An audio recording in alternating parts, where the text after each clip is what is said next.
Hi, this is Sarah Meixel with CropScience.com, and today we're here with Jennifer Riggs, who is the Product Development Manager at TheCropScience.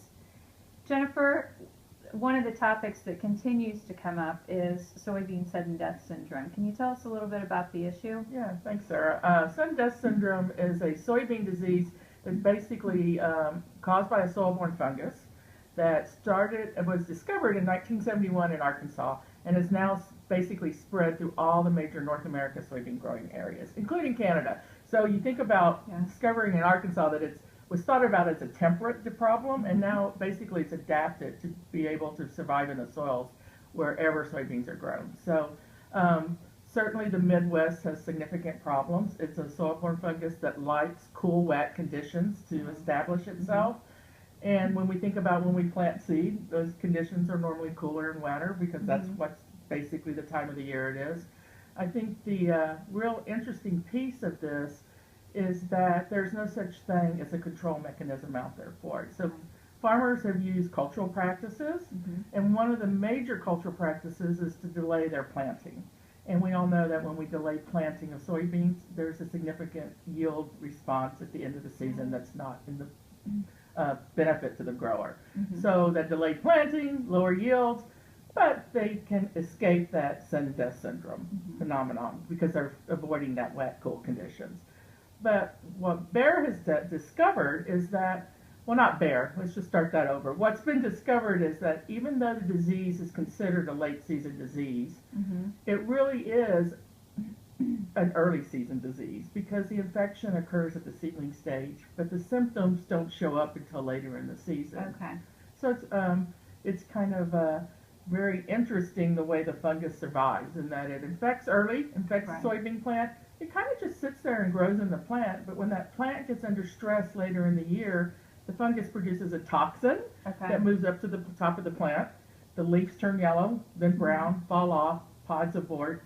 And so really and truly that's where the problem comes from, is the reduction in leaf surface area and then the reduction in pods for lower yield.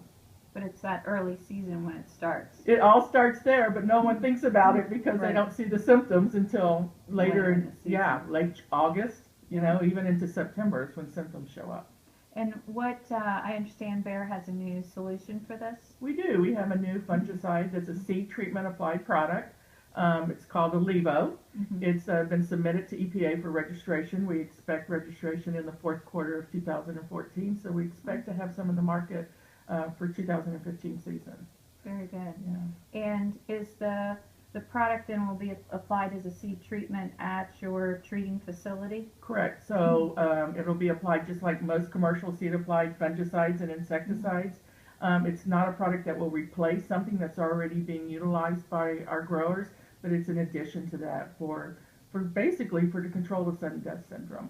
And so people always ask how prevalent is this problem? And again, it's there. It's everywhere. Some areas certainly have the problem year after year. Some growers only have it, you know, every other year. But the real tricky part of it is once it's in your field, there's no getting rid of it. There's no way to eradicate it.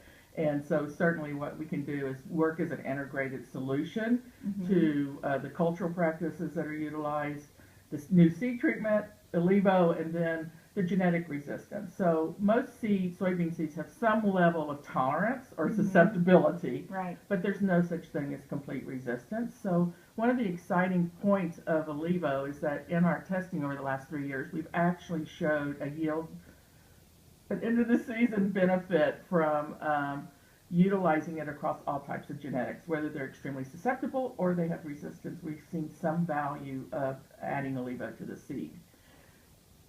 Another exciting point of it is that we know it's in the field, but if the conditions aren't conducive, the environmental or climatic conditions aren't conducive, sometimes you don't see the symptoms at the end of the season. We've even seen an advantage of using Alivo under those situations because we think that just because that the conditions don't allow for the disease to progress late in the season, there still can be some effect on those early soybeans when the infection does occur. It just doesn't progress any farther than that. So we've actually been able to show an advantage under those situations too. Very good. Well, thanks for your time today. Yeah, thank you. This is Sarah Meixel with TheCropSite.com.